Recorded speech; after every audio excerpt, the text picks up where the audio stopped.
I've got that noted in the roll. I'll try not to call his name off of the sheet. No promises. All right. I think everybody's here. I'm ready to get started if you are, Todd. We're officially recording. I'm ready. All right. We're going to get started this evening by calling the City of Centerton Planning Commission to order for November 17th of 2020 with a roll call. Ben Lewis. Here. John Sessoms. Present.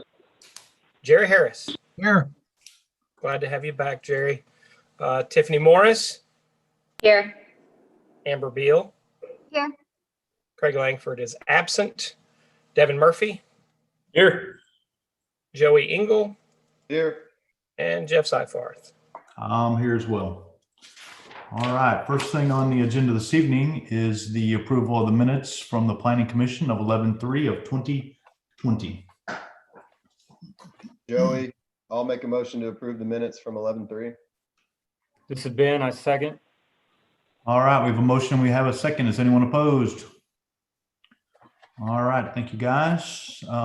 Next on the agenda under the old business is actually a public hearing that we have this evening.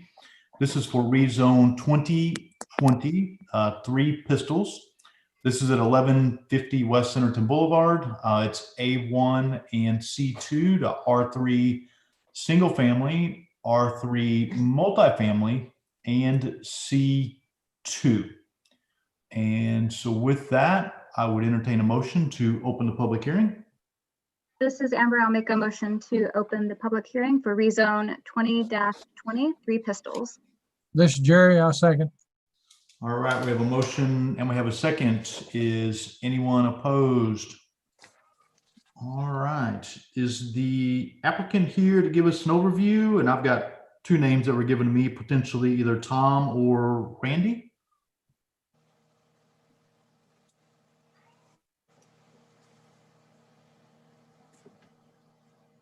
I'm looking at I Yes, don't Tom? see here. Oh, wait, hang on a second. We get a hand up. Yes, it's Tom. Yeah, this is Tom. Hey, Tom, will you just give us a brief overview or what you guys are looking to do here? Sure. We have a 35-acre tract here. Our subdivision's name is Woodcrest Walk. The subdivision will consist of 99 single-family residential home lots. We'll have 3 lots consisting of multifamily residential structures in the form of 3plexes and 4plexes, and that's part of the rezone, and 5 commercial lots along Centerton Boulevard, Highway 102, and that's also a little part of the rezone also. All right, perfect, thanks.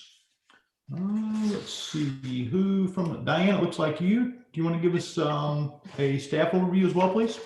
Yes, it is me. Can you guys hear me okay? Absolutely.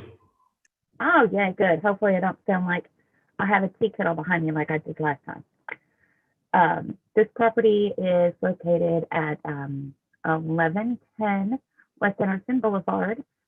Just to give you a little bit of an idea where it is the location of the old Centerton Inn restaurant and the property there behind it. They are, as Tom explained, wanting to develop the property into a residential subdivision along with a couple of multifamily properties and commercial lots right there along Centerton Boulevard. And it is so nice to not have to say the proposed, that's the proposed comprehensive plan because it's all done. And these properties will be, of course, the zoning is still the same, are high density single family residential. And that's going to be on the northern part there of the property. High density multifamily is going to be just above the current commercial area.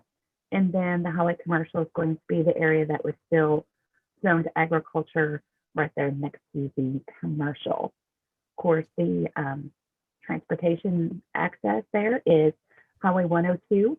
And of course, the highway department is looking at widening Highway 102 in the somewhat near future.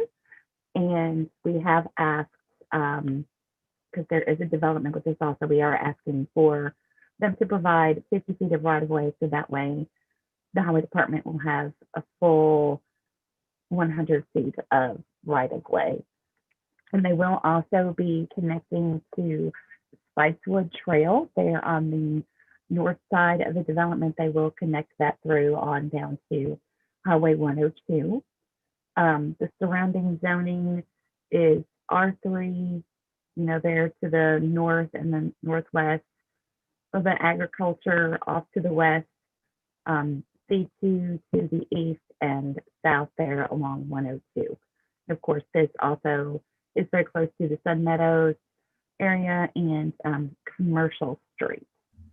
The land use plan does designate this area, about half of it as commercial, and then the northern part of it, as you can see in here, is medium high density residential.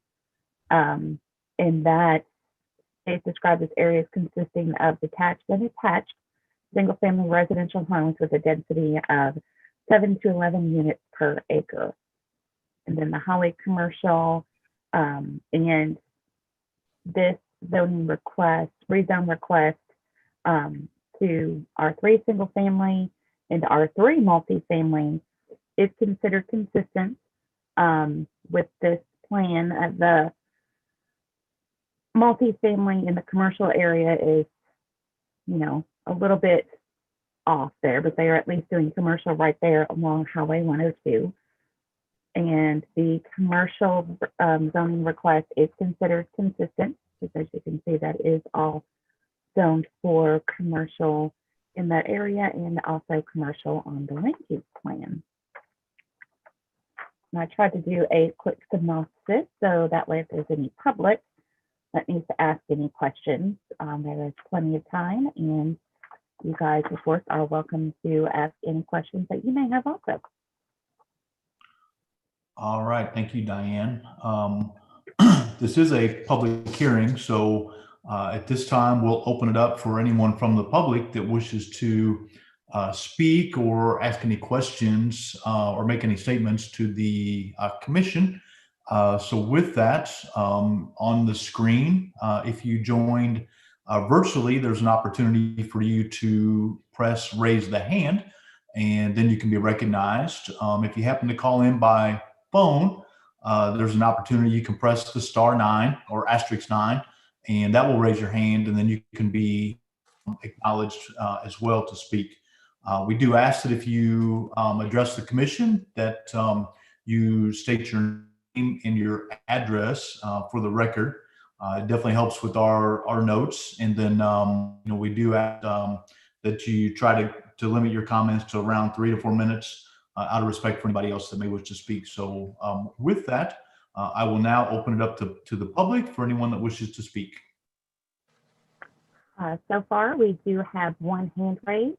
It is a Bob and Vicki Harris, and I'm going to ask them to unmute themselves.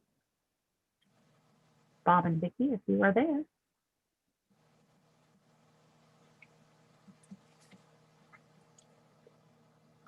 Bobby, you there? Hello? Are we on the microphone now? Yes. You are. There you are. Oh, okay, we had the microphone muted. We thought we unmuted it, but anyway, I'm Robert Harris, or Bob Harris, here with my wife, Vicki. We live at 1200 Bradley Street, which is the corner of Bradley Street and Monroe Street. And as you probably know, Monroe Street is the entrance to the post office. The post office wasn't shown on any of the maps that were included with the announcement, but I think that's something that needs to be considered in this traffic study if one's going to be done for any exit or entrance for the new housing in that area, because as you know, the traffic for the post office is very heavy, and of course Highway 102, without even necessarily saying it, is very heavy also, just with normal traffic. So there is our concern. We sit in our chairs during the day, and we're both retired. We look out on Highway 102 and watch the buses stop for the kids and watch them pick them up and stop and drop them off. But there are just literally hundreds of cars every day that come into the post office. They're And a lot of them, I'd say the majority of them go through the drive-through, drop off their mail, turn around, go right back out to 102 to go left or right to continue their traveling after they drop off their mail in the drop box. So that's a major concern for us, is that the traffic. I wanted to ask, one, is a traffic study going to be done? Or if a traffic study has already been done, has coordination been made yet or been considered with the Arkansas Highway Department to design an efficient intersection there for the new residents? Or would it be appropriate to suggest that the housing area there be accessed and egressed by way of Sand Meadow or other streets to the north of it, instead of coming out on 102? Is there a requirement for the housing to have a entrance or exit at 102? I guess that's all. That's enough questions for me right now. So I heard traffic, if I kind of summarize, and what the opportunity is. And so tonight, one of the things that we're considering is really the use of the land, more so than the traffic or how it's going to go in and out. So the ingress, egress, or any connectivity, if you will. We may have a conversation on it this evening, but it doesn't necessarily mean that we'll decide that this evening. So after we approve or deny, then the development process starts. And the development process is when we get into a lot of the details, starting with the concept plan and then moving forward, which includes our street departments. Of course, with it being on 102, there will have to be some coordination with the State Department, absolutely.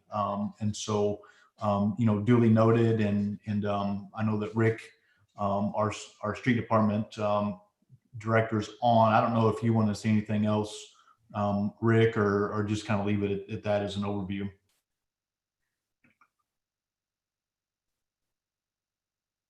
No, let's just leave it as an overview now until we get to the right section on it.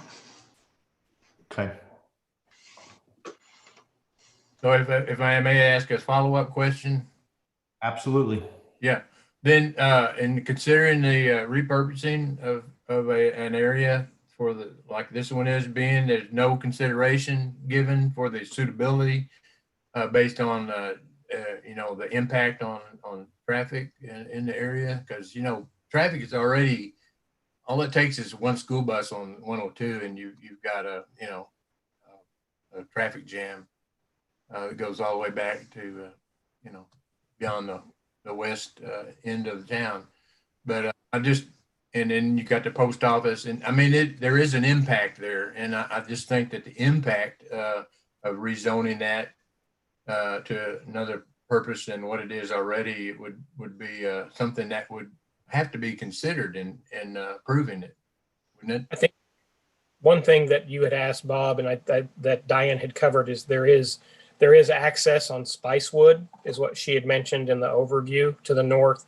And so one of your questions was, would there be access to the north rather than just onto Centerton Boulevard? So she did answer that question, I believe, in case you missed that in the introduction. Yeah, and another part of that was, is there a requirement? Would there be a requirement for this type of zoning to have an access and egress directly off 102?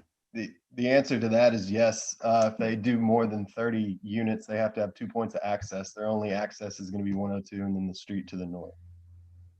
And actually, there's another development that's coming online shortly after this. There will be 3 accesses to the north and one to the south. So the complexity of the traffic is changing dramatically with time, and it's hard to get a grasp of it until you look at things that are happening with the highway department and their proposal to redesign and redevelop 102 with the master street plan and the connections and the connectivity within the city streets that we have to collectors and arterials.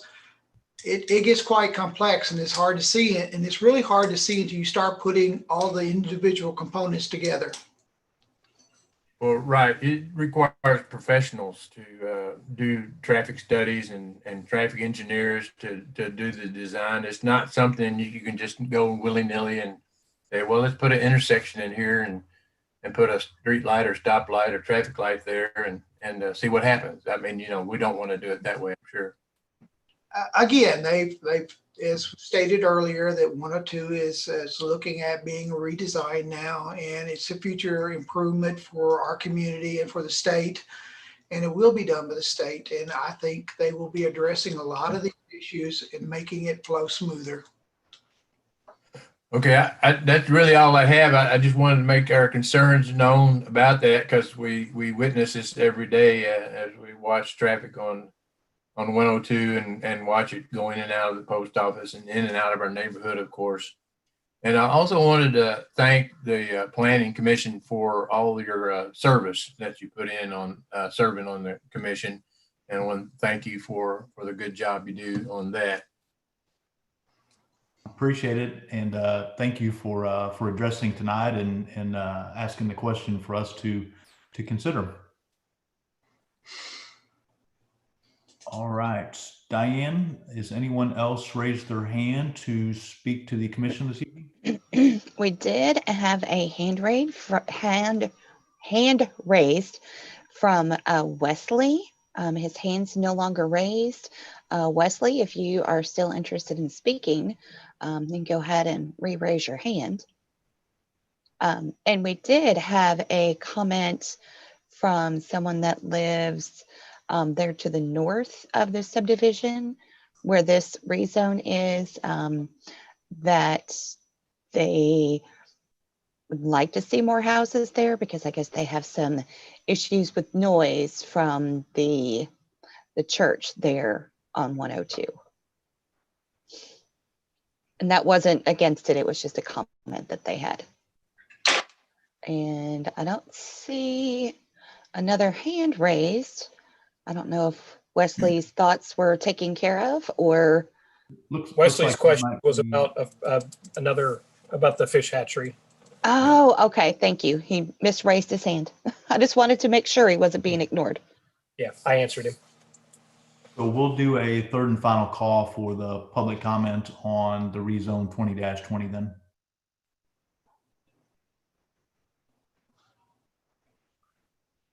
And if there's no additional hands, Diane, then we're going to move on. Okay. So with that, I would entertain a motion to close the public hearing. This is Jerry. I make a motion to close the public hearing on rezone 2020 Three Pistols. It's John, I'll second. All right, we have a motion and we have a second. Is anyone opposed? All right, any comments or questions from any of the commissioners before we go through the 5 things that we have to consider for the rezone?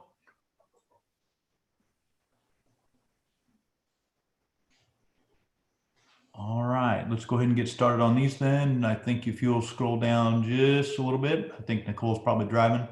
Perfect, thank you. So is the rezoning consistent with the adopted comprehensive plan, including the adopted land use plan? If not, why? And I think that the way that it's laid out with the commercial and the mixing of the single and multi, I do think that it's compatible, with or consistent with the land use plan. Does anybody disagree with that?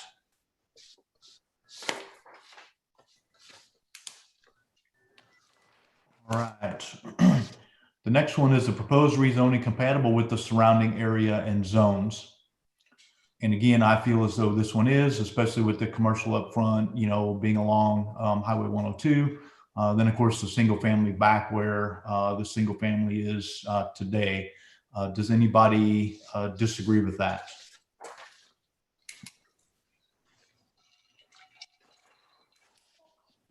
Todd, we're okay with that one as well. The next one, would all the permitted uses in the new zone be compatible in this location and surrounding areas? And again, I think here I feel as though, the permitted uses would be there, again, as far as commercial, multi and single family. Does anybody disagree with that?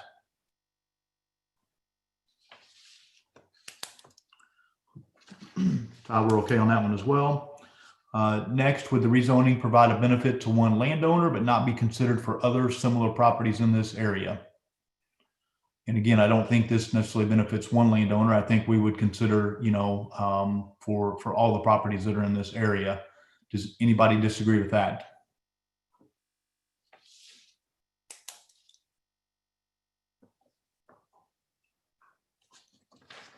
We'll okay with that one as well, Todd. And then next is, if the public is opposed, why? Are the objections based on factual information relating directly to this request or opinion-based? Does the factual information presented apply to this rezoning situation? And again, traffic was brought up. We know that anybody that's driven 102 definitely runs into traffic all the time. And we know there's a lot going on there, with the potential of the expansion and, everything else. So, duly noted. We don't necessarily have any facts, just the fact that there is traffic out there. So I wouldn't necessarily call it an objection. I would call it more just something for us to consider, especially as we think about the ingress and egress, throughout the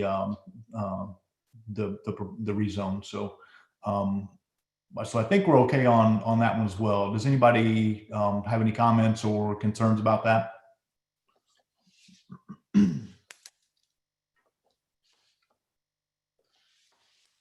All right. Anything else from any of the commissioners or staff?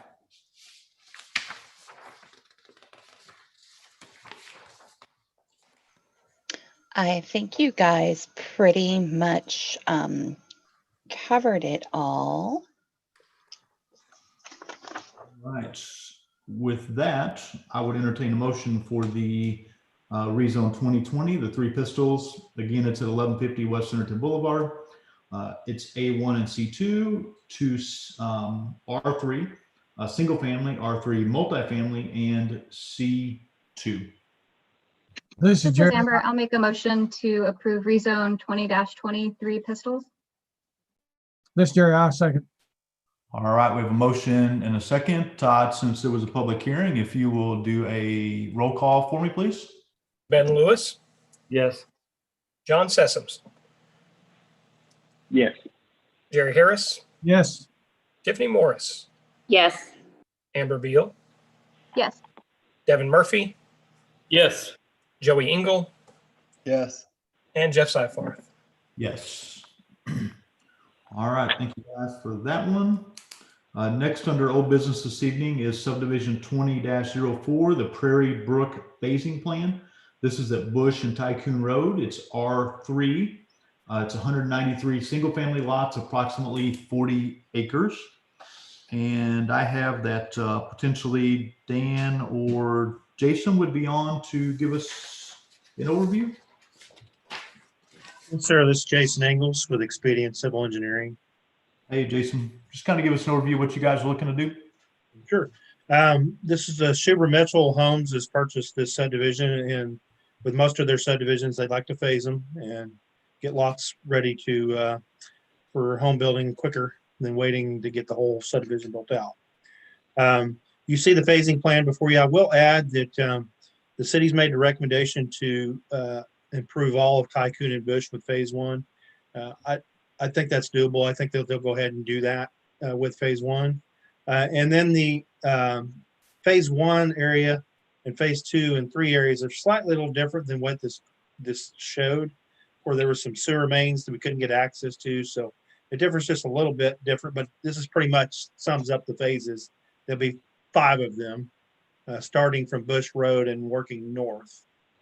We do have some staff comments that we're addressing that will get addressed this week and back into the city so that they can set up our pre-construction meeting and move on to construction.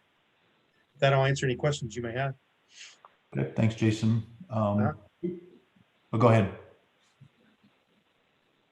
No, I'm good. Thank you. Okay. Who has this from staff? I don't have a note on it. Oh, sorry, that would be Diane. Can you hear me? I had to change my headphones. Mine died. Okay. And it sounds better. Oh, really? Oh, hey, these are the ones that sounded like a tea kettle last week. So, you guys have already approved this subdivision. But with Schuber Mitchell having purchased this property, we were about to do a pre-construction, and just because I'd been used to dealing with them with Orchard Park, I knew that they would want to do phasing. So it had to come back to you guys for y'all to approve the phasing. The lift station, which will be on lot 1, it'll be a temporary lift station, will be constructed with this first phase and also the detention.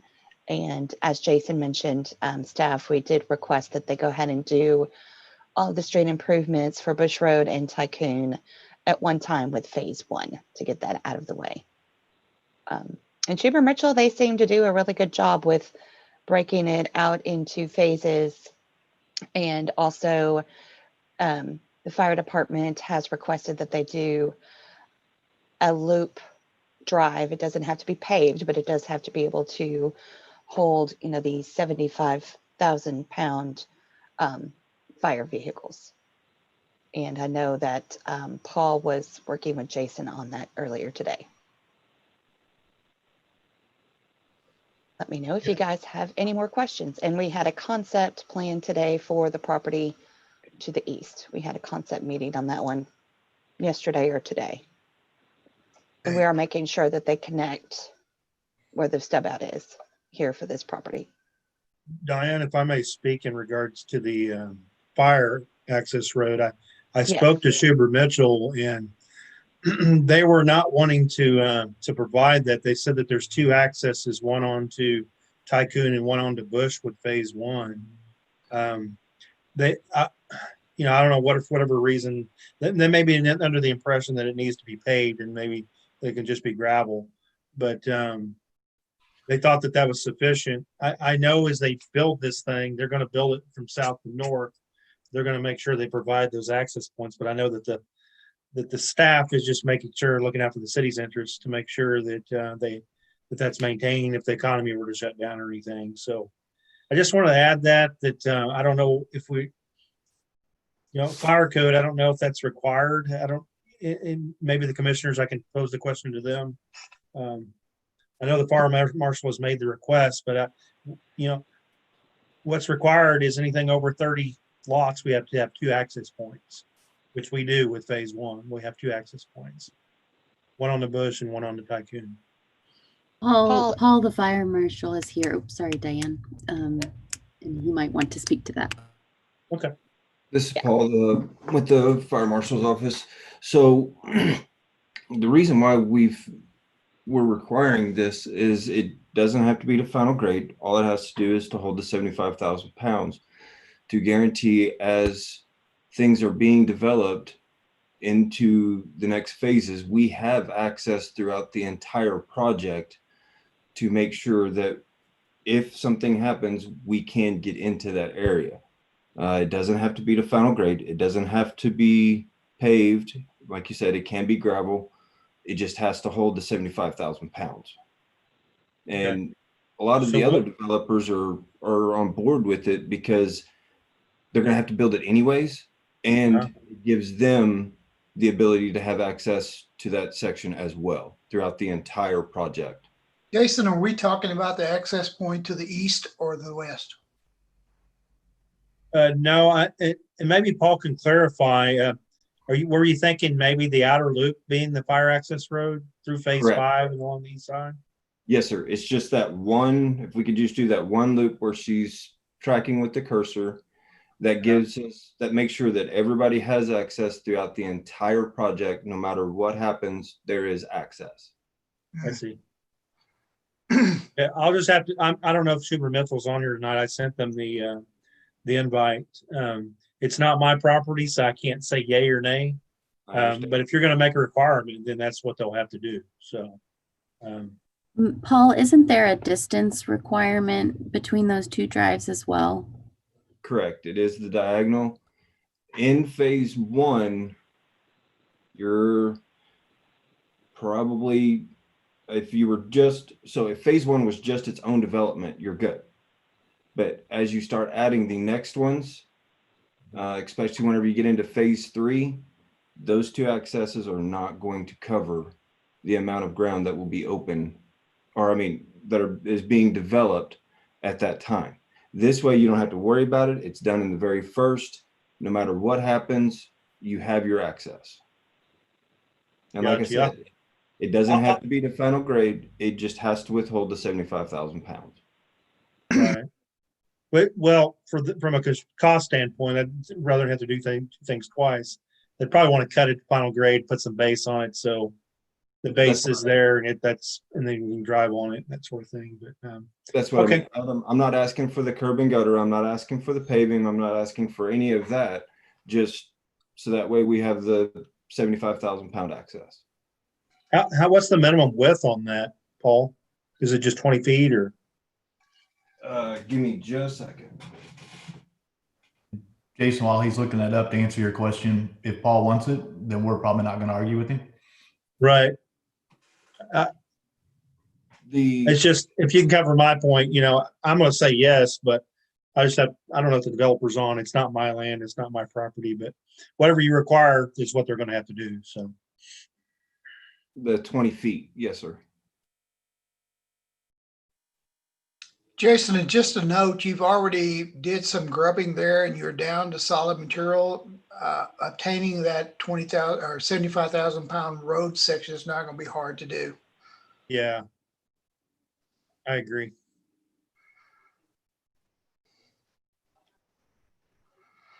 Thanks, Paul. Not a problem. Yeah, We thank do you, have, Paul. we do have a hand raised from someone named John. I don't know if they are one of the Sheba Mitchell folks, or I'm not sure, but I could allow them to talk if you all would like. Yeah, give me just 1 second, okay? Oh, no problem. I just wanted to let you know. Okay, thank you. Jason, anything else? Is that clear on the fire? Yes, that's clear. Okay, thank you. And that was one of the comments we had that were sent to them for the phasing. Okay. If there is someone from the public, I believe John, if you had a question or wanted to address the commission, I would allow you to do so now. We just need your name and your address, please. Hey, yes, this is John Goins. I'm with Land Development Group. We work directly with Sheba Mitchell Homes. And I wanted to address the fire road around the whole neighborhood, if I could. Yes, sir. I think that what you guys are saying is spot on about making sure that we have an access road around where we're going to develop so that in cases of emergency that we can get around.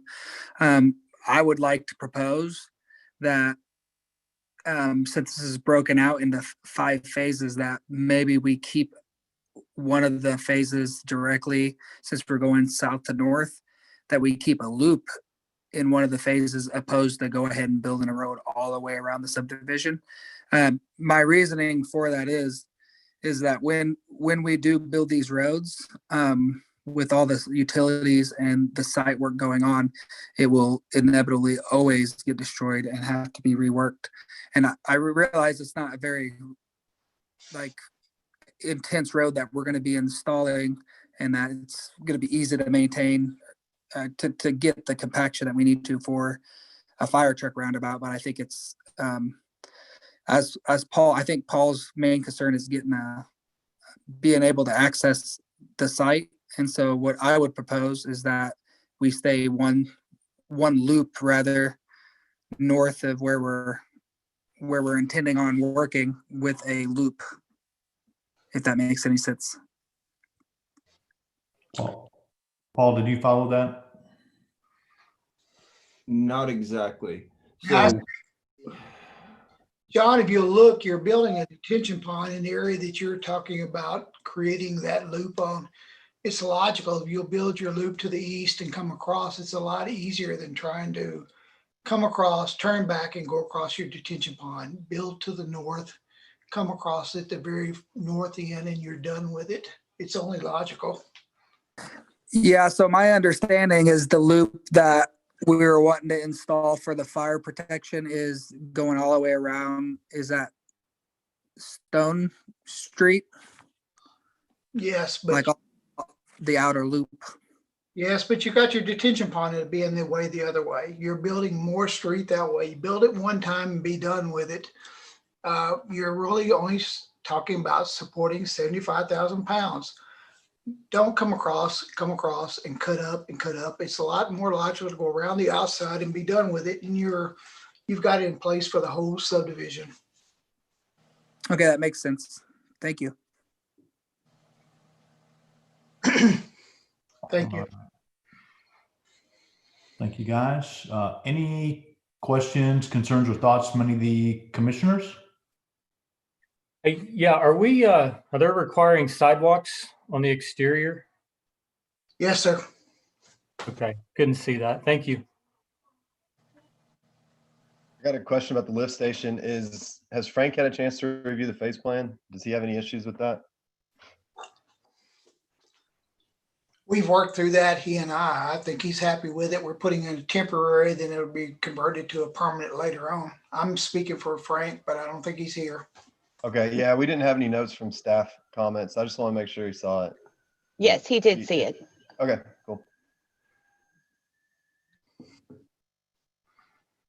All right. If there's no additional questions or comments, then I would entertain a motion for subdivision 2004, the Prairie Creek or Prairie Brook phasing plan.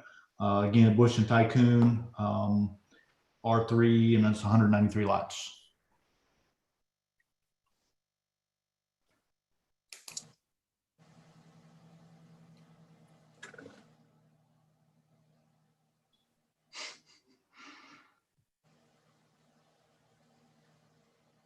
Anyone wish to make a motion?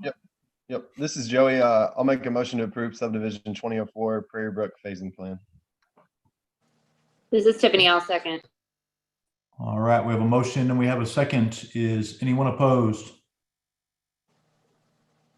All right, thank you, Jason. Thank you, guys. Have a good evening. You too. All right, we're going to move on to other business. And first thing under other business this evening is the Lindsay property concept discussion. This is at the northeast corner of Fish Hatchery and Vaughn Road.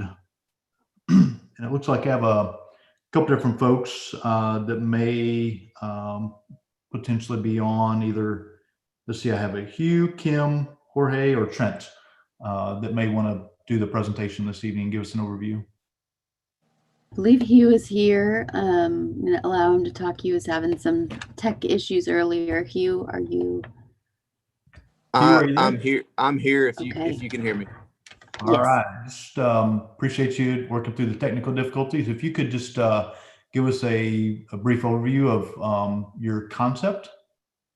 Yes, sir. We were here a couple of years ago with a development proposal on this site, and the public was very interested.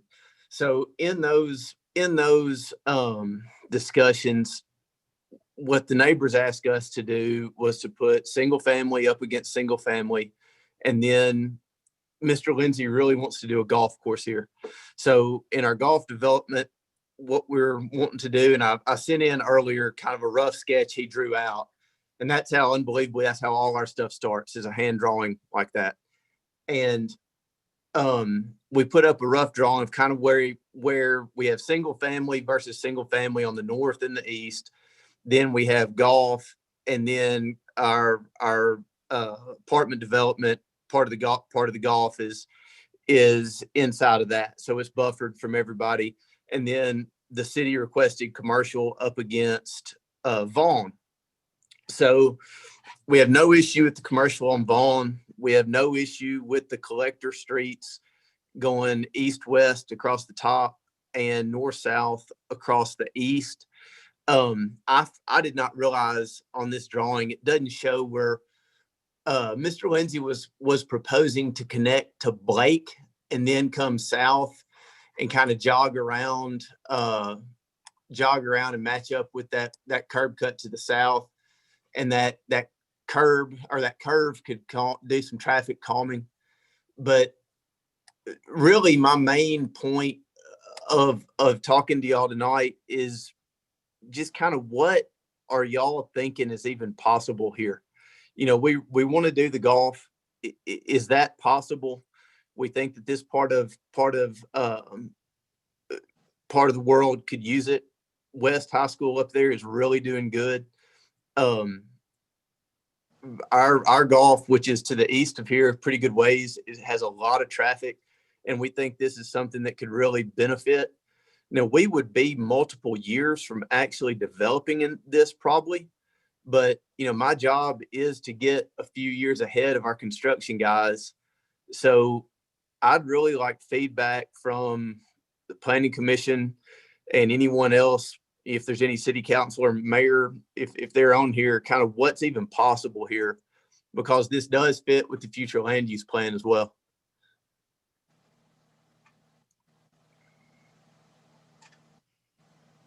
I think that overall, I like the concept. I do agree with the buffer. I know we had talked before, and again, I don't know whether it's been a year and a half, 2 years ago, whether that would be a hill or some kind of buffer between the houses and the course. And so I think overall the concept does look good. I mean, I like the idea of the separation. I like the idea of intermingling the golf course, assuming the pond down there on number 6 has to do with the fact it holds a lot of water.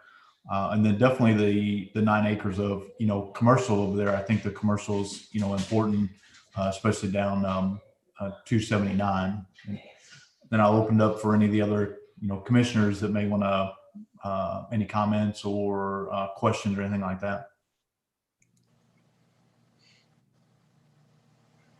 This is Jerry. I like the concept also. I just want to remind or reiterate, a couple of years ago when we were in discussion about this, that pond down there, the fish hatchery, the Game and Fish Commission claimed ownership of that. I just want to ask again, I asked this question before, has that issue been resolved? Yes, in our packet, I sent y'all a letter from a real estate attorney, making it clear that title in that is ours. Last time I was up there, I told the Game and Fish that I was going to file a quiet title action. Well, the problem is with sovereign immunity, I can actually not sue them to quiet title, but we did some lot splits in that portion of the ground. We're not even doing anything. That's not even a part of any kind of rezone or anything we would have to do. We've kind of segregated that out, but we are confident in our title. But we've done a lot split to where that's not part of the discussion at this point.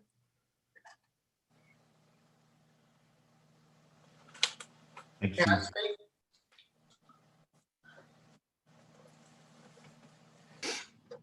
Any other comments or questions from any of the commissioners? I think a lot of the pushback last time too was connection to those north streets. I know there's some people that, felt both ways about that. I think this would keep a lot of the issues from the residents to the north and probably satisfy them. What does the master street plan say for anything going through this property though? That's what I wanted to ask. I'd like to answer that. I expect the connection to all those streets coming from the north to the south. This is another rendition that I've not seen until tonight, unfortunately. I'd like to see that connection, connecting all the streets coming through this in some fashion. And one of the ways that we could calm that, again, was something we had at one time, is the roundabout before we get to the commercial property.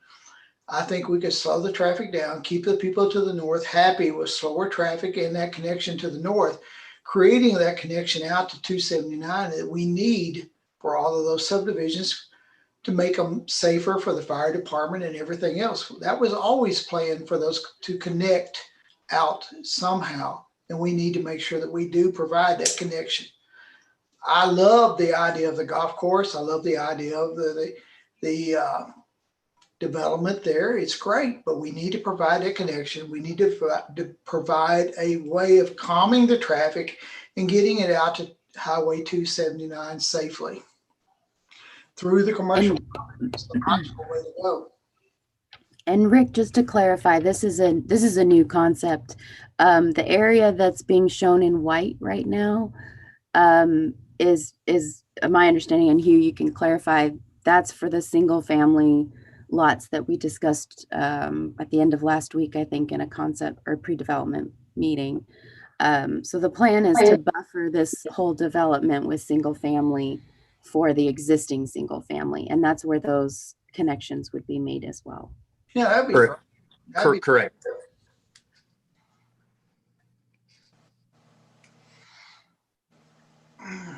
All right. Nicole, anything else that maybe Hugh didn't cover?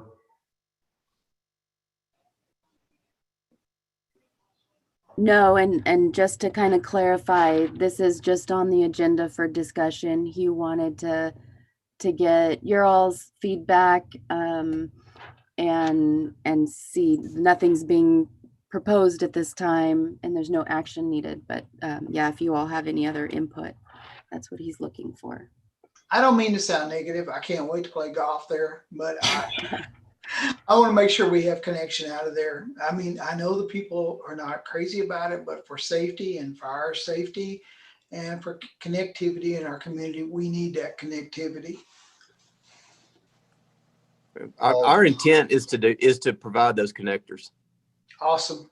Okay, great. Yeah, I wanted to get that out in the open, and I agree with Rick too. I think how it's set up with all those streets coming south, we need to do something to facilitate that. And I think there's some sort of creative solution to make everybody happy here. But I do like it. I like the golf course. I think it'll do really well here. We do have Mayor Bell with his hand raised, if you'd like to hear his comments. All right, Mayor Bill, you're recognized, sir. I just wanted to, can you hear me okay? Yes, sir. All right. I just wanted to add, I know when we worked through the master street plan, we did have a lot of comments from the neighboring, especially to the north. So I would just ask, as if this is moving forward, we, continue to take and listen and probably meet with those folks again. I think that was very constructive on Hugh's part when he did that last time. But also one thing I brought up to our staff, and we really need to look at is when we add this is a lot of density, and I'm just a little concerned with traffic right there at 279 and Fish Hatchery. I think probably a traffic signal probably should be considered probably by the developer since they're adding all this intensity. But that's just my feedback. I know it's just a concept today. I believe one of our other council members might be here also. I don't know if he has anything to add. All right, thank you. I agree, Mayor Bill. We talked about with Nicole today is splitting the cost of a traffic study with a developer to the west. I think that would be a logical way of going and determine what would be needed at this intersection. All right. Previously, John, I think, had his hand raised, and the comment was that he wanted to at least make a comment on this concept plan. Is he still there? If so, I would recognize. I don't see John anymore, but we do have two other hands raised. Okay.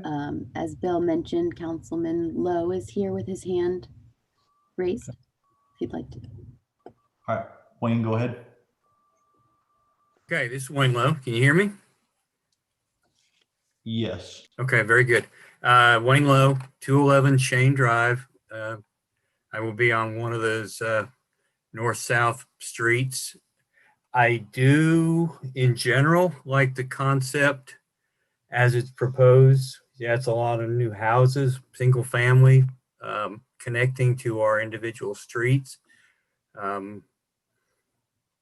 Rick Hudson and I have had several discussions in the past over the connectivity to all the streets to the north. I like the idea of roundabouts. My biggest objection is direct to 279 and then given a direct access from them to 102. But if we got a traffic light, could get that out there. And if we could have some kind of traffic calming, maybe each of those intersections where Wanda Street connects to Blake, Shane, Dawn, etc. Some kind of a roundabout there. My biggest concern is, yeah, the Wanda looks good, but once the people get from that those corners and then head north on any one of them, they're going to accelerate. And yes, I live on one of the streets, but I've also got some concerns anywhere in the city doing these kind of things, direct one highway to another. As Rick said, we do need additional connectivity. We desperately need it. There's some of those subdivision streets there that need it. So as a first pass concept, I like it better than what was proposed earlier a couple years ago. So I'll leave it at that for tonight, but I do generally like the concept. I have some issues and questions about once it gets to project status, and I'll save more of them for that. But Hugh, I thank you for coming to the Planning Commission for this. I do like the changes. Thanks, Wayne. Nicole, who is the next person that wishes to speak? The next person is Diana Allen. Hey, Diana.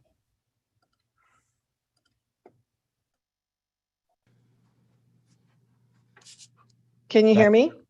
Yes, if you could just state your address and then make sure that we have your name correct at Diana Allen, please. Sure, it's Diana Allen, 201 Blake Drive. So I have several questions. One is, a while back, this 80 acres, wasn't it divided up into 3 different parcels? Yes. And how many acres is this one we're talking about tonight? Well, the concept we have this evening would be the whole 80. What we've been doing, the 3 parcels that are there are the land where the single family could go, the land where the golf development could go, and then that little corner down there on the southeast. So am I hearing you right when you're saying single family homes? This is no longer the apartment complex. Is that correct? Correct. Okay. I wish I was too ignorant to catch that we have kind of a little rough sketch of where the street and houses would be, but I didn't catch that it wasn't on this Mr. Lindsay's drawing, so I apologize about that. That's okay. How many units? How many units is planned right now in this drawing? That drawing they just threw up there is not exactly right, because we'll revise that. That's not exactly right. The golf development had, I think, roughly 490 units on it. Okay. My other question, let me see, I did have some things written down here. Oh, I was not sure where they were talking about a roundabout or a traffic light. Where specifically were you guys talking about a roundabout and a traffic light? I don't know that. We'll do whatever the city tells us. That I'm not exactly sure on that. Okay. So let me just answer it again. It's conceptual, and so the roundabout discussion was really more between the multifamily and the single family in some of the north-south connector as a potential way of slowing some traffic through that area, and then the stoplight traffic light conversation was really more about 279 with the addition of the potential traffic going out there and then hitting 102. Okay. And you just said multifamily. So this is mixed single family and multifamily? That is the concept, yes, with the single family being next to single family, and then the multifamily being south. Okay. And then was this ever, originally is this still zoned R2? Yes. Okay. And then my last, I think it's my last comment. So I do live on Blake, and here's my concern about a road going through on Blake. When we are talking about traffic, even with that first proposal earlier where Centerton Inn is, we all know about 102. But what we have right next to Blake are 3 municipal buildings. So we have the police station, we will soon have the courthouse, city hall building, and we have the fire station. And Blake my backyard is that land there. So Blake is right next to all this. My concern is, and I have the same concern about building City Hall where it is that especially on court date, all of that traffic, including emergency vehicles, is exiting out of there. And then if you also have an exit out of there on Blake from this new build, that's additional traffic real close together from Blake to the 2 entrances to the fire department, the police department, as well as I always get the name mixed up. I don't know if it's Sun Meadow or Sunflower. Sun Meadow, I think. There's 4 entrances onto 102 very close together, as well as the grocery stores right there. I am concerned, and I'm not concerned just because I live on Blake. I think that's a dangerous situation, and I felt that way also about the courthouse. I've never had a problem with something built back there because when I moved here, the police station was back there. But I am very concerned about traffic and emergency vehicles. I think going through on Blake is not a safe idea. That's just my opinion about Blake. And I'm sure everybody who lives on the other streets has got their opinion, but that is 4 entrances onto 102 in a few hundred feet. It's not even a football field length of feet right there. So that's my biggest concern. And I'm very pleased that we're looking at how single family housing and not apartments. That is a blessing as far as I'm concerned. Yeah, so Rick, who's on, will certainly, take note as they, kind of work through the continued, project, if you will. And again, there's a whole lot that's going on 102 with the potential with the expansion and some other things, that'll all be taken into account. And we certainly did have a conversation around the traffic, if you will, or the number of folks that would be at the court building in the city hall. Certainly part of the discussion that we had whenever we approved that concept as well. But I appreciate you being on tonight and sharing your thoughts and questions. Okay, thanks. Anything else in regards to the concept from any of the commissioners?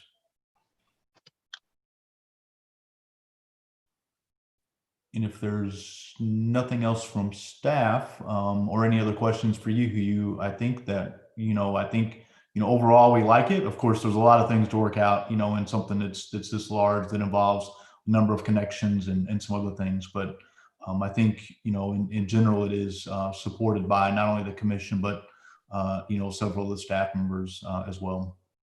Okay, I certainly appreciate y'all's time, and I'll get out of here so y'all can wrap up y'all's meeting. All right, appreciate it. Thank you. All right, thank you. All right, Nicole, do you just want to give us a brief update on the Title 15? Yes, so you all recommended that we do a public hearing for Title 15 in December. We have since been asked to hold off on the public hearing and do a little bit more coordinating with staff at this time. And so we will be doing that in the coming weeks, and we'll bring this back to you once concerns have been addressed. There are, for your information, some comments from Councilman Lowe that he had provided. Those are in the Dropbox for you guys to look through.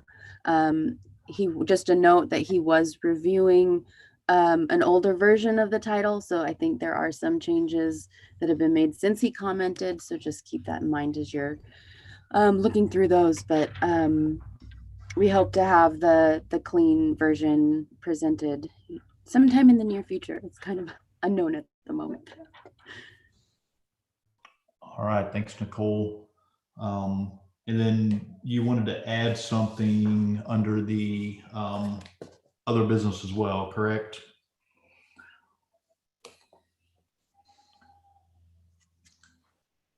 In regards to the drainage. I think that's Lorraine.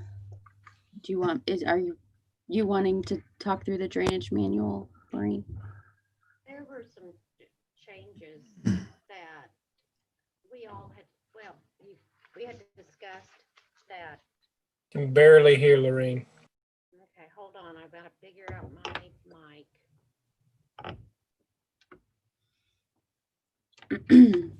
Does this microphone work?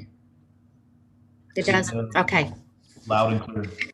I don't know why some do, some don't. Okay. The last time that we had met, that we went ahead and took to council those changes to the drainage manual that you were ready to approve. But there were some sections when we got to an open swell. And so in the sections like 3.3.3, it was all in section 3. Nicole, do you have? Okay, there we go.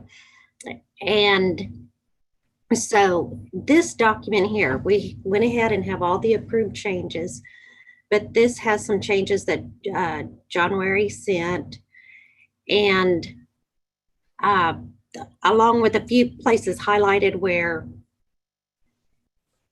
like, I wasn't sure what this meant. So it looks like he has. So I just want to go through anything that has a mark, and if we can get these approvals, these changes finished up, then we can go ahead and get those ready for council to accept. So the first one is, and John may have to help me with this. So they took out the ASTM class 4 and added in accordance with section 4.6.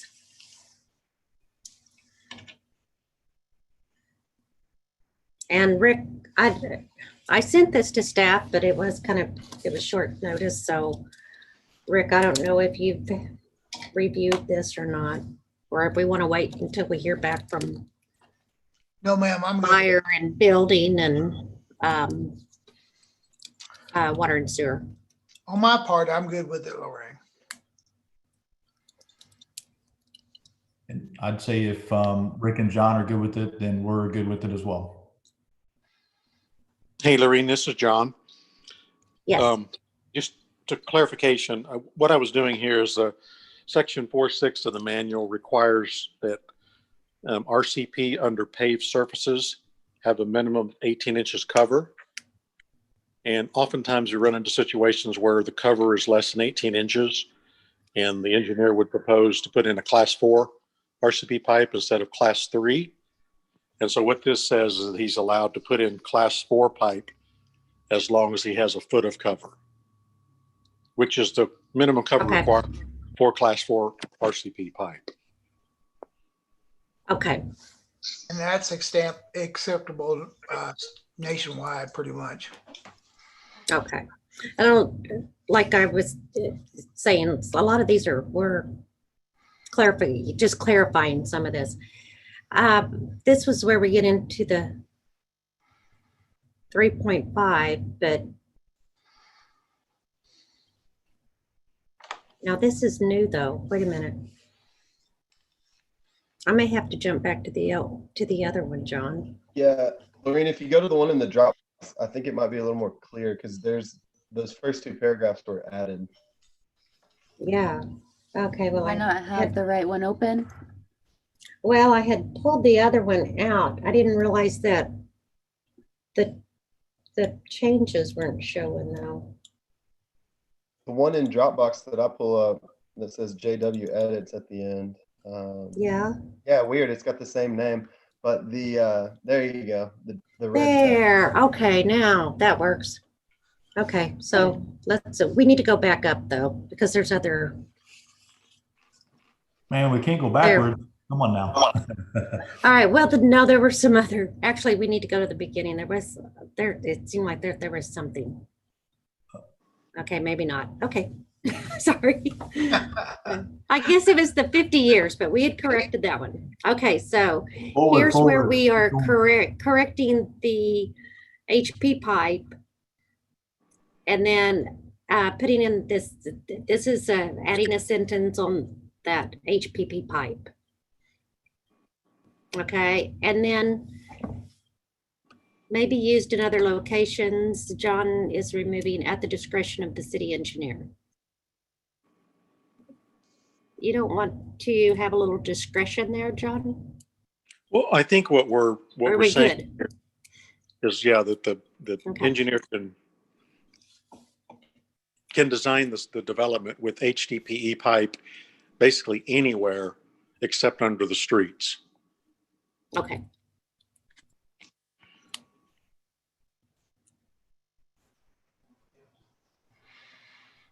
Okay, then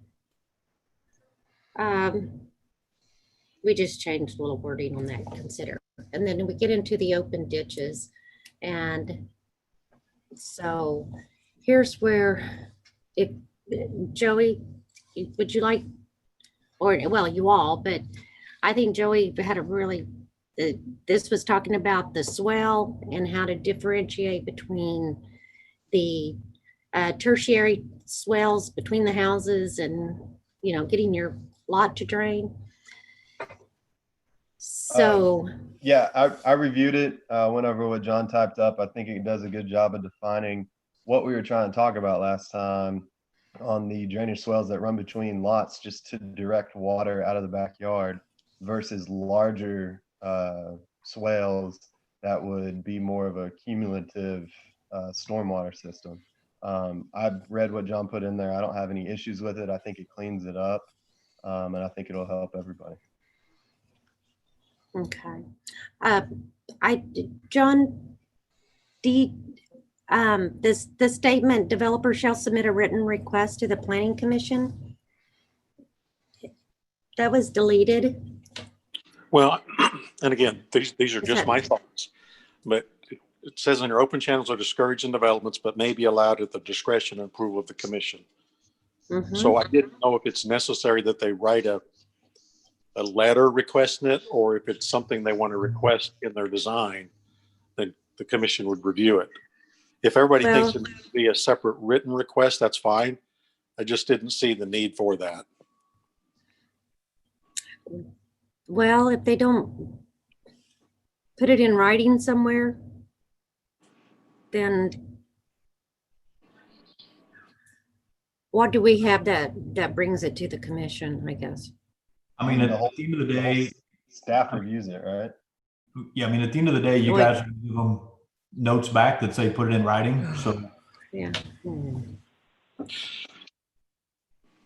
And again, Lorraine, I'm fine whatever the commission wants, but typically the commission gets the submittal with staff comments, and that could be a comment that. But if everybody thinks it's best they write it, they'll put together a separate written request. That's fine. Well, it's all right. It'll be I mean, you and Rick to make sure that planning gets it. Or yeah, I think what that it we does get it. do, John, That's is what I do. It's going to be your responsibility to bring it to the planning commission's attention. Unless they put it in writing, then we can just include the written thing. But you know, the real truth is we see very few subdivisions that don't have some type of drainage like this. It's just a common thing. That's why we're trying to not have it be a common thing where they have open drainage swells in the backyards. And Rick, we're not talking about all. We're not talking about all drainage swales. That's what John did down a little bit lower to kind of define the difference. And I agree, but you know, we're going to have in almost any of them, we're going to have some type of collection system that's going to bring it out to some point in the front. Between 1, 2, 3, or 15 lawns, we're going to have some point it's going to collect it and bring it to the front at some point.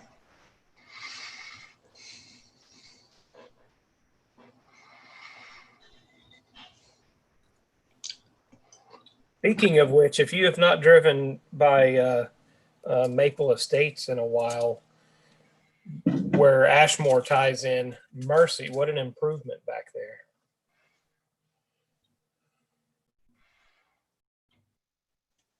Yeah, but they're not there yet. I understand what you're saying, but it's very hard to build any subdivisions. You don't have some type of collection in the back, and I don't care either way, guys. It's we're going to have that collection on almost any subdivision that we have lots backing up to each other. Well, and Rick, we can have the collection. That's not a big deal, but they need to pipe it, and we're trying to discourage them from doing the open channel. Oh, I totally agree. I totally agree. And we're trying to have them put it in writing so that people are aware that it's there, because it's either getting missed or, and then we come behind and we're like, yeah, oh, there's a big drainage ditch here. Well, you're going to have to move your setback off of this drainage easement. And then, so it's, the funny part is a problem. I just bought property in Bella Vista, 2-to-1 slope, 3-to-1 slope, and it has a drainage easement. I understand what you're saying, and I agree 100%, but it has drainage easement on 3 sides. And if people don't look at that, I get these calls every day. I understand what you're saying, and I agree with you totally. So it sounds to me like somehow we want it to be written. If it's a specific statement, then great. I was trying to figure out how to put it in front of the planning commission, but it does seem like there should be some sort of submission in writing just so that we have it on record.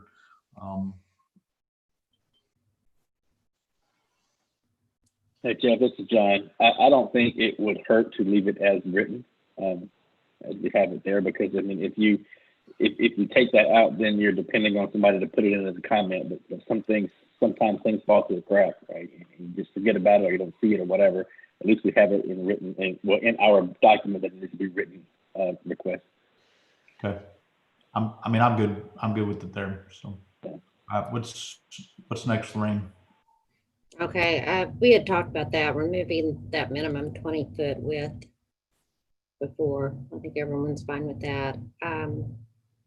The open channel, just the building setbacks and utility easements, that they're not together, so we don't have electrical boxes in a ditch. All right.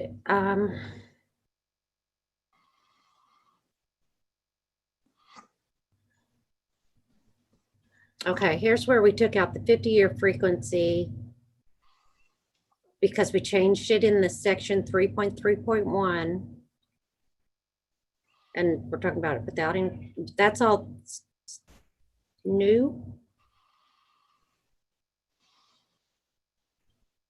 And removed infrastructures or improvements. Well, that is kind of, okay. It's really the 100-year that you don't want to get into the, from buildings, so. Okay, and then John removed the 100-year water surface elevation must not increase in conjunction with the ditch. And Lorraine, my thoughts on that was when I read that sentence, I couldn't understand what it meant. Exactly. So yeah, and I think when it's all cleaned up, it reads good. Yeah. Okay. But it was a bit muddled.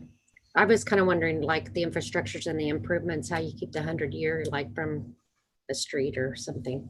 So, and then we took out the 10-foot on either side of an easement. Wasn't that what that was? I don't know where that came from. It looks like something was missing. But that it had to do with the drainage channel. Okay, we added earthen channels just on the side slopes, and I saw this still said 4-to-1. Is that right?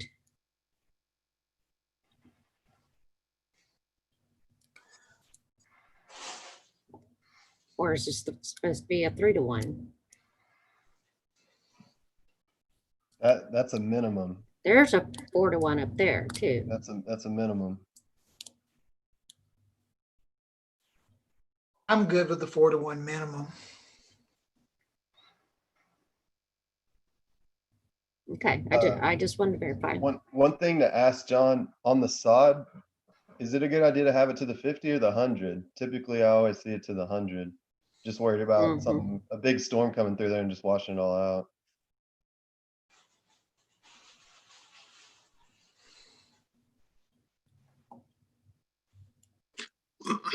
Yeah, no, I agree with you, Joey, that I could see how that should be written to say the 100-year storm. I think typically the sod requirement is to ensure immediate vegetation.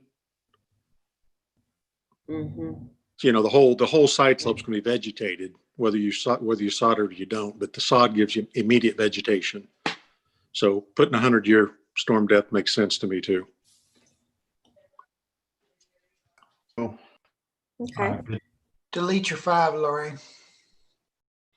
Well, I'm not doing it, but okay. It is. There's a line through it. Yeah, It's deleted. it's marked And out. it says 100 now. Okay. When we approve all the changes, then it will be right. Okay. Okay, verification of adequacy.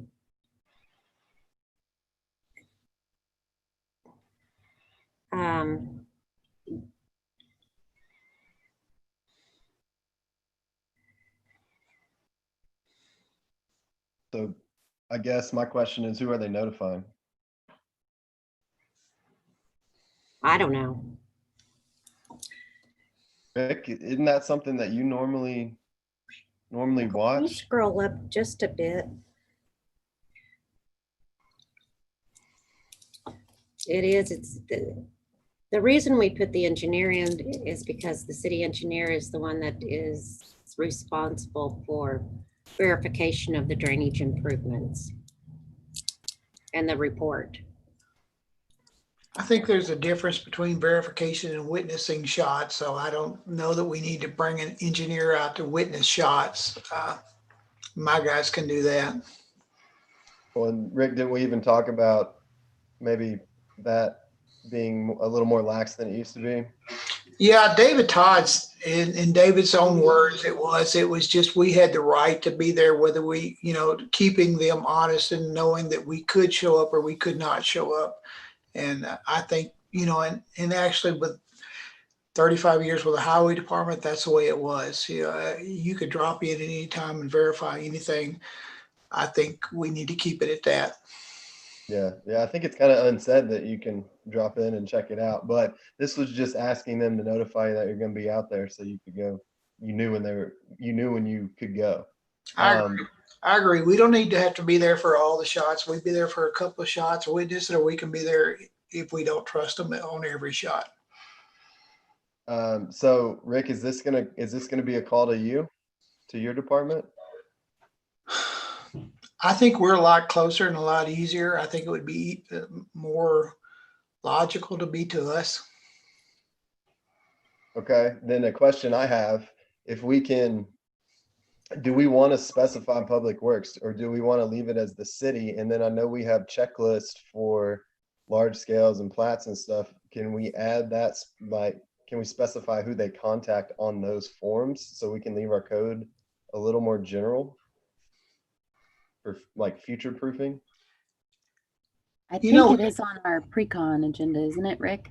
Yeah, we've got everything set up as PW inspection at senator.ar.us. I think we just leave it through that inspection site. We've got everything covered. We're just talking about the code, leaving the code general. Yes, and then ma'am. leaving it on the, because I do know that there are sometimes that if the engineer they don't know if it's been surveyed, and so they haven't gotten the data and stuff, but we have had those problems, but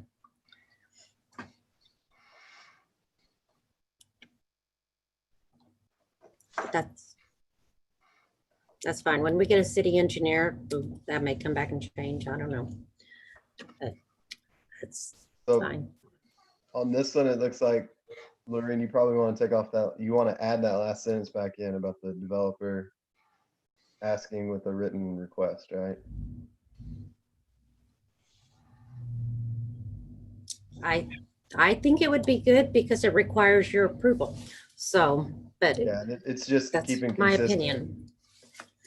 Yep. I say we'll leave it there.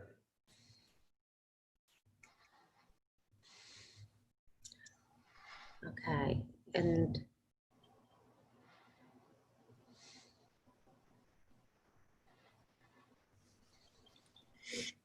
okay, this is just adding that 20-foot horizontal distance for the 100-year flood, taking out the 20-foot minimum width of the easement.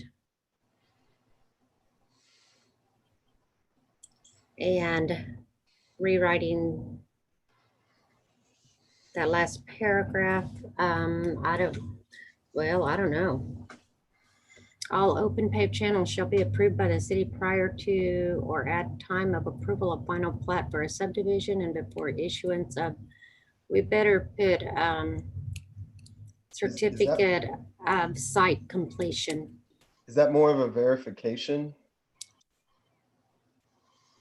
Is that what you're getting at there? I think Because that's we're what it is. Can we go back? You and look mean at 3.6? making sure that, yeah, that like the swell that they just did in Maple, verifying that it was constructed. Yeah, it's just, was it's a little built. That's- confusing. It's a little That's fair. confusing. I'm sorry, because it says all open paved channels shall be approved by the city prior to time of final plat. Well, we're gonna approve them as part of the preliminary plat, and then we're gonna verify that they were constructed correctly before the CO. And Joey, I think Yes. what this is implying that this is the verification as written in 3.3.6. Okay. Shall Okay, be, gotcha. so maybe instead of approved, it should be verified.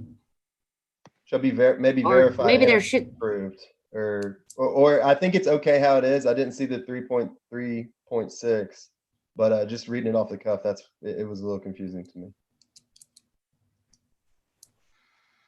Okay, but the certificate of occupancy. Making sure that this is done is not going to hold up a C of O.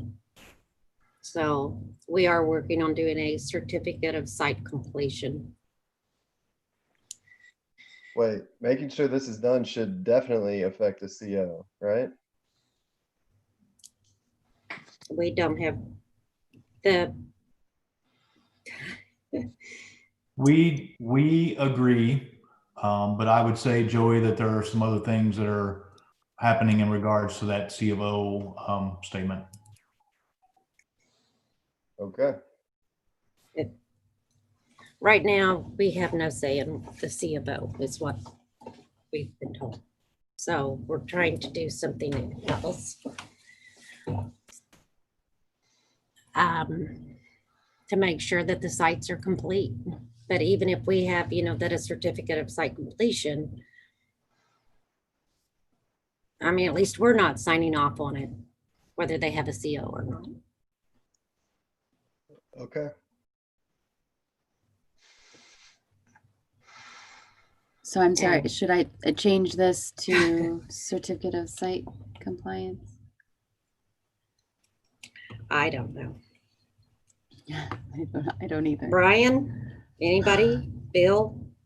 Well, I think, like I said, that's something I think is going to have to be agreed upon between all the departments that be on that. I mean, like I said, that's something that I think, as I've previously mentioned, if we put it in the code, we can do it. But I think there's a lot of friction as to whether or not that's going to be in the code or not. So at this point, I would defer to the mayor.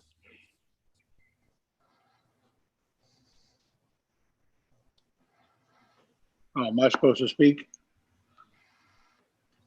You're up.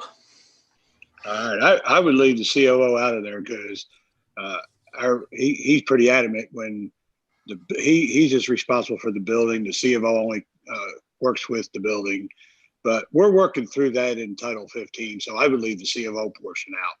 So Mayor Bill, I got a question because I don't know the internal struggles or anything, but once the C of O is issued, we have no hammer to go back and make sure that things are constructed correctly. So how do we achieve that?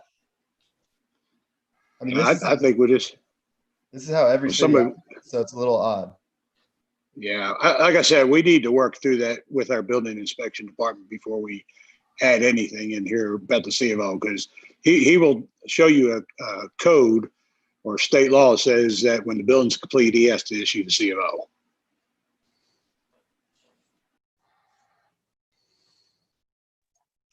Okay.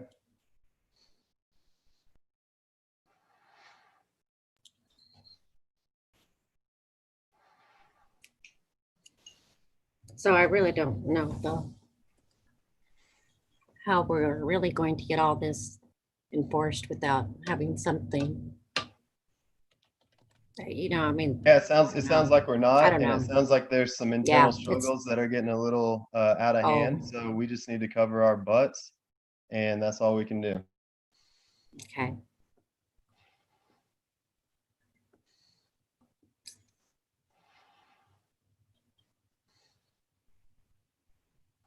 Okay, is there more? Okay. Seemed like there was one sentence down here that I thought was supposed to be removed. Page 13. Yeah, I don't even know why the drainage easement is in the utilities, but or if it was supposed to say utility easement, the minimum width of a utility. I don't know what this was supposed to be exactly. So Nicole, something a little odd on my sheet on Dropbox. It shows that chart right there that we're taking that minimum drainage easement width out of is on page 13.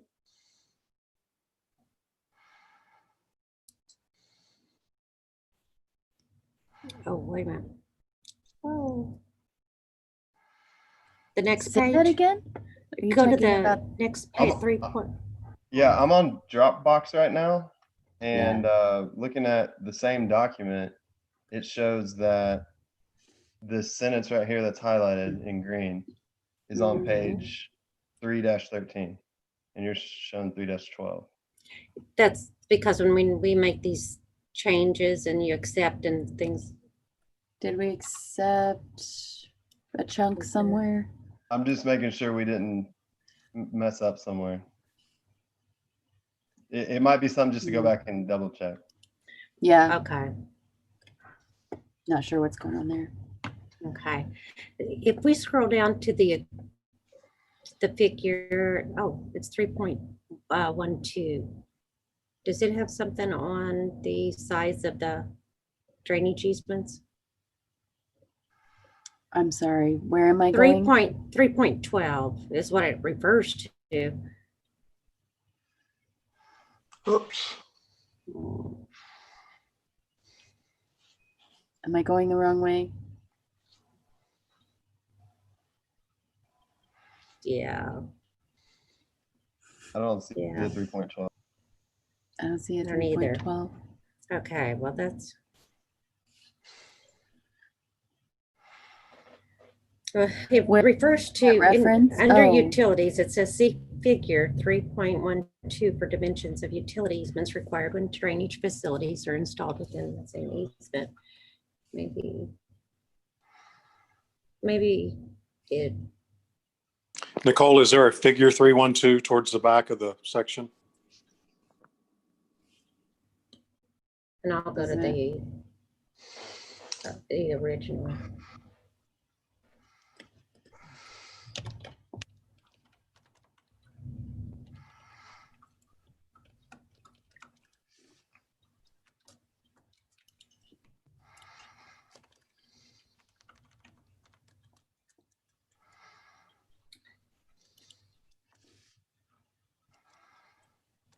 Looks like there's just a.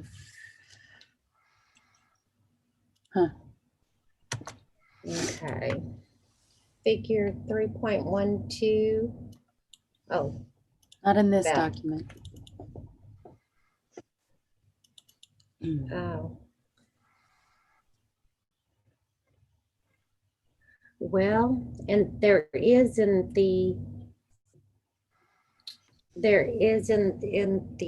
whole manual. It's just not part of the text that, and If I put it in Dropbox, can you show it, Nicole? Yeah, or just tell me where to go, whatever's easiest. A second.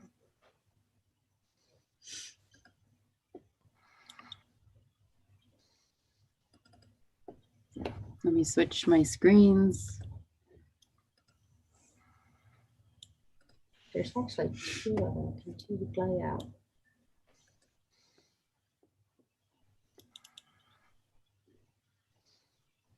And it does show a 20-foot minimum easement. It's a maintenance access area.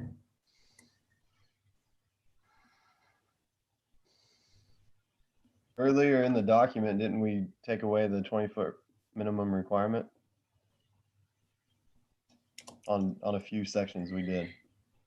Well, and I'm wondering, I'm thinking that this is a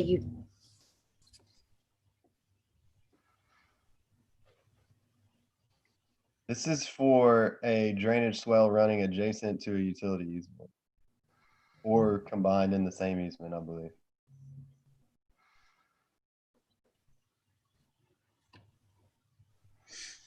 I think it's okay. I think it's good.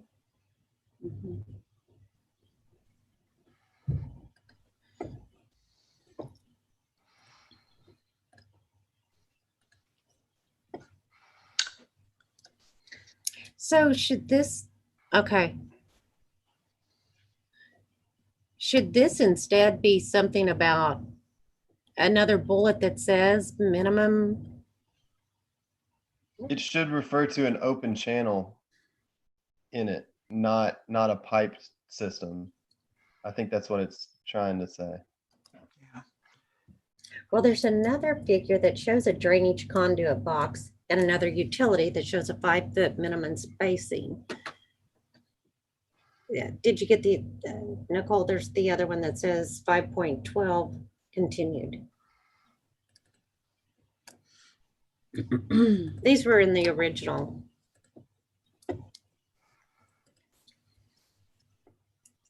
So it looks like it's for both. I mean, but Well, and that's drainage in a utility easement, and utility easements are 20-foot minimum, not a drainage easement.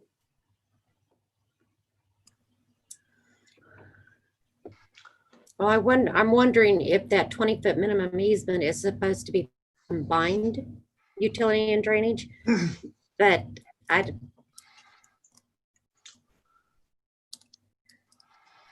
Looks like we're repeating a lot of stuff. It's already covered in the utility corridor too.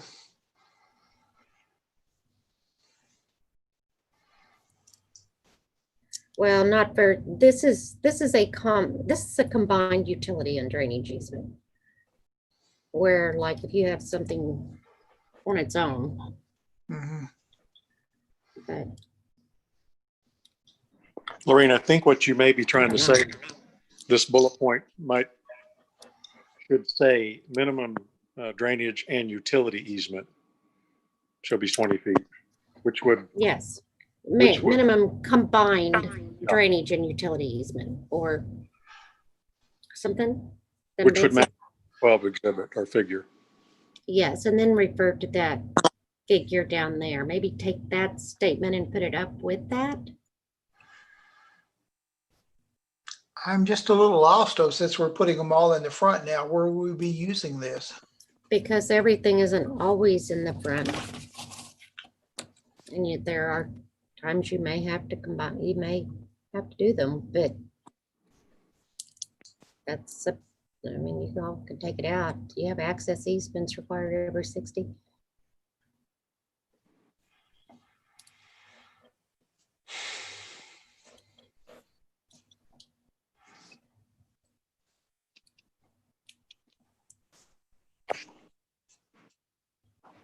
It seems like that was the intent of this bullet point. If you have a situation where you're combining a drainage and a utility easement, the minimum width would be 20 feet.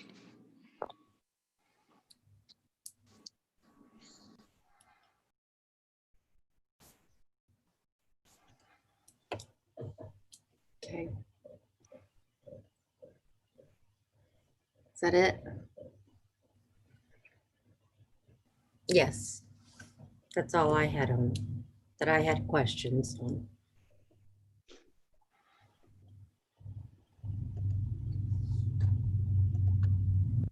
So since all that's been clarified, do you need our additional approval on this to add it back in and take it to council? Yes. Okay.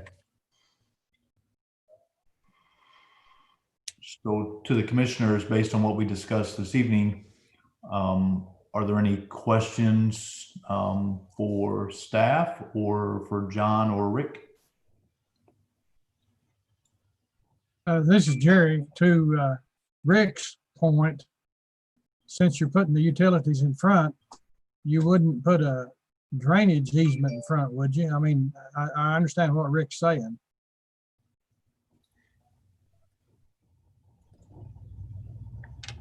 Yeah, and so No, I but you think might in the back.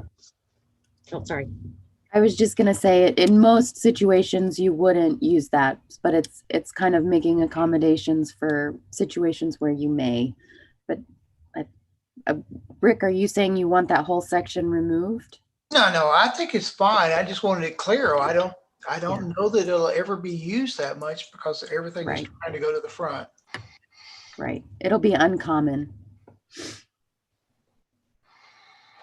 Does that help, Jerry? It's just kind of there in case the situation comes up. Yeah, okay, that's fine. Okay, thank you. Any other questions or comments from any of the commissioners? If not, then I would entertain a motion for us to recommend the approval or sending this to council for approval. This is Joey. I'll make a motion to send section 3 out of the drainage manual with the revisions that we just discussed to council for approval. This is John. Ben. I second. All right, we got a motion. We got a second by two different folks. Todd, I'll let you decide who you give it to. So motion and a second. Is anyone opposed? All right, thank you guys for working through that. I know there's a lot of work. And then of course we have the Title 15 left as well. So going to move on to announcements. Under announcements, our next planning commission meeting is 12/1. Again, if you cannot be present, make sure that you let us know. Just as a note, the next council meeting is 12/8. Any other comments or from staff or any of the commissioners? I do have one. Diane has run into a situation with the Walmart property. It's the property east of the Walmart with it has 3 lots, the track split. Well, this is the development. That we did. The development this last time. Yes. Yeah. Jiffy Lube and car wash. Yes. And the rear lot, Bentonville is requiring that they do a little 10-foot strip that is owned by that lot for them to run utilities to the lot instead of just an easement through one of the other commercial lots. And it's really causing us a problem because their lot lines go to the center of the access drive. So the deal on that, Lorraine, is every lot has to have direct utility access. When they split it off and leave the one in the back, that it doesn't have direct utility access without going through the other lots. So that's the situation they're trying to fix. But now how that gets incorporated, I don't know. So Bentonville doesn't use easements Correct. to accomplish that? No. So they're do you going to guys have all a these bunch of weird lots. Yeah. Not really. They would just have some sort of a flag lot configuration to get frontage to have access. And I think that's what they propose. Is that what you're saying? They got a 10-foot strip down the middle, but it's over the access easement? I thought Well, that yeah. they couldn't do it through the access easement. It had to be separate from the access easement on the same piece of property as the rear lot and not under any pavement. That's what Could be. I've been told by two people, and that's what the engineer with CEI has also been told. So we're just in a quandary as to what to do.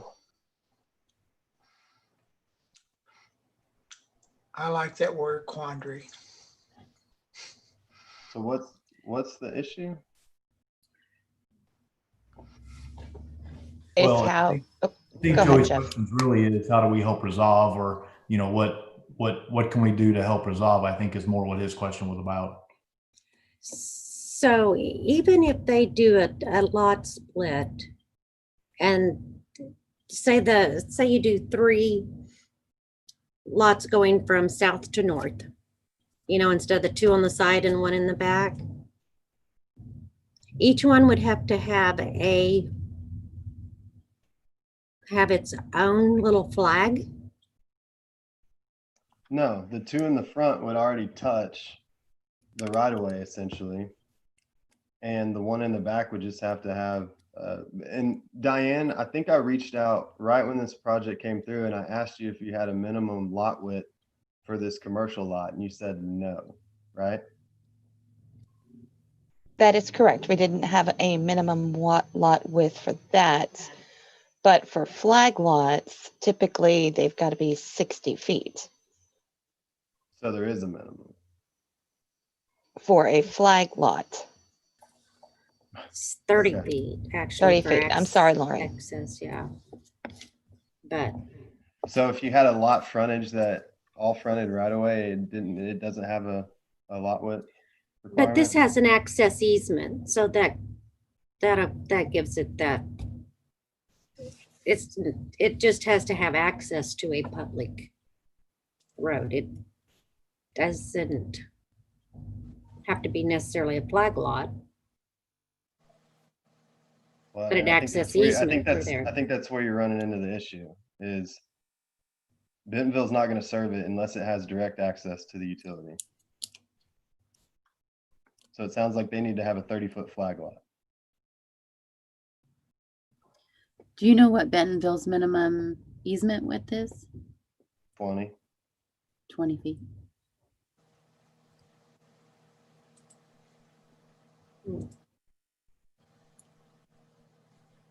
For all utilities or just for the electric? It's Or you're just typically talking, 20. that's for all It's typically utilities? 20 for Okay. all utilities, yes. Okay.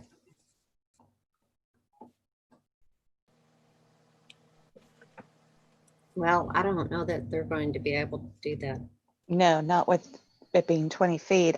Nicole, I do have it pulled up. If I can share a screen. Are you able to? Maybe I need to give you permission. Well, no, it's saying I can. So here we go. I was gonna say, I made you a co-host, so I thought you Yes, should. thank you. Mhm. Let me pull it over. Come on. And this is kind of why I brought it up to Dustin at CEI, who was presenting this last week, is that before they filed this, I really wanted them to hammer out all the details between Centerton and Bentonville. You did make that comment to him. And it has not been filed. Yeah.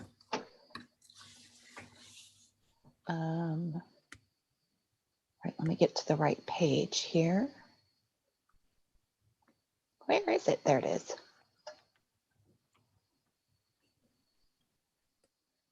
Ah, Nicole, you drive so much better than I do. We can't tell what you're doing anyway. Yeah. Oh, can We're you just not still see seeing it? the cover. We just see the cover page right now. Oh, well, that's because it's paused. Why did it pause?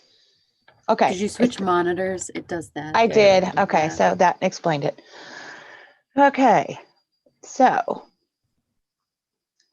see, this is their future lot up here, is the lot in question, and they have provided an access easement because they're going to provide, a drive to these two properties and also this lot up here. But also, they can't do a flag. I mean, they could do a flag down the center, but the utilities cannot be covered by a road, a sidewalk, or anything to that effect. It would have to be in green space and on the property of this lot. And Joey, would it require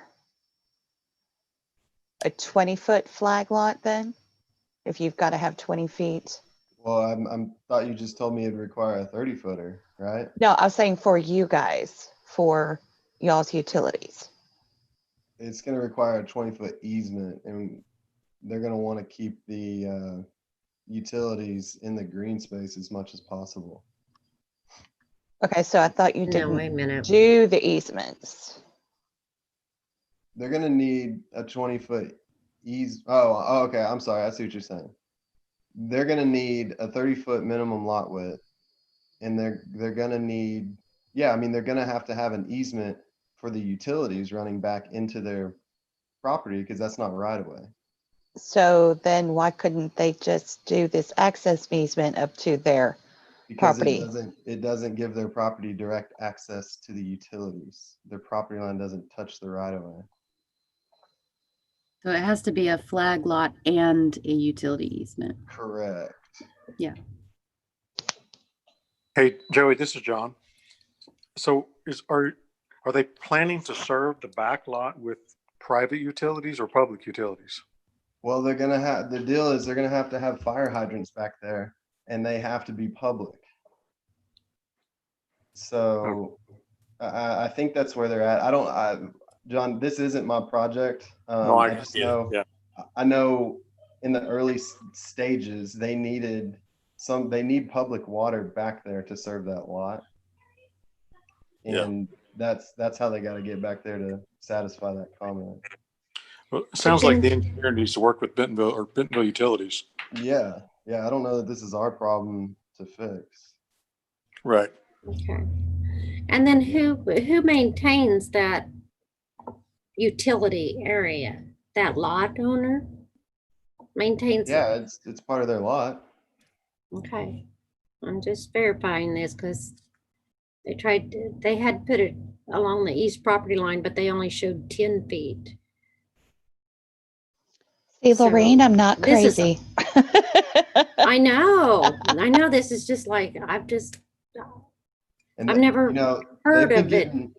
They've been getting this kind of direction for a while, and I don't know, it just doesn't seem to click with whoever's putting it together. I have kind of gathered that. I think well, they're the gonna problem is that the developments that they're proposing doesn't They're so allow for tight. a flag lot because they're going to put 20 foot in for the flag lot and then they're going to have to adjust all their property lines and things. So they just have to go back to the drawing board is what it sounds like. Yeah. I think you are correct. With some of these deep lots, it's just very difficult to do this, especially when there's no planned connection for a public road, like to connect into Elm Tree or anything, or so. Yeah, it's really kind of self-inflicted.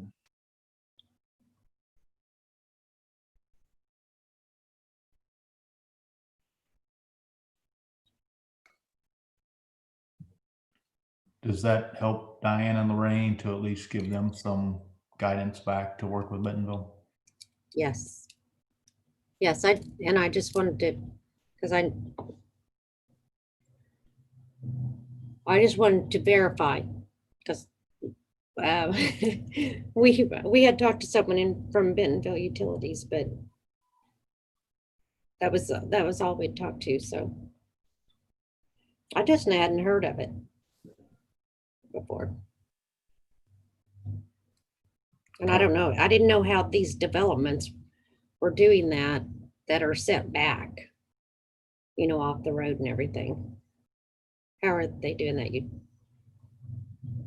So, okay.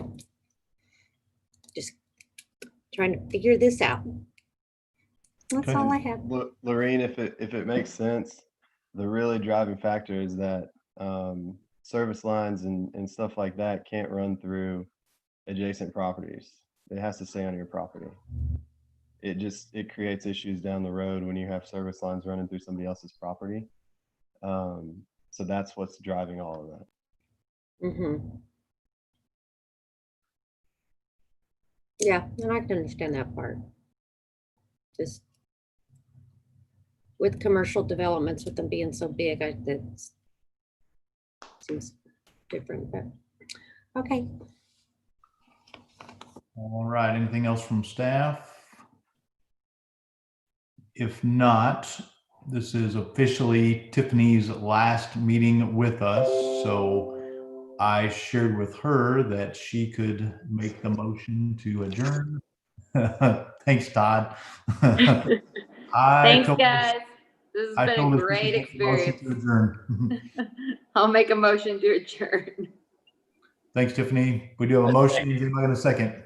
Second. Goodbye, Tiffany. All right. Motion and second. Is anyone opposed? All right. Thank you, guys. Have a good Thanksgiving. Talk to you later. Bye, guys. Bye, Tiffany. Thank you, guys.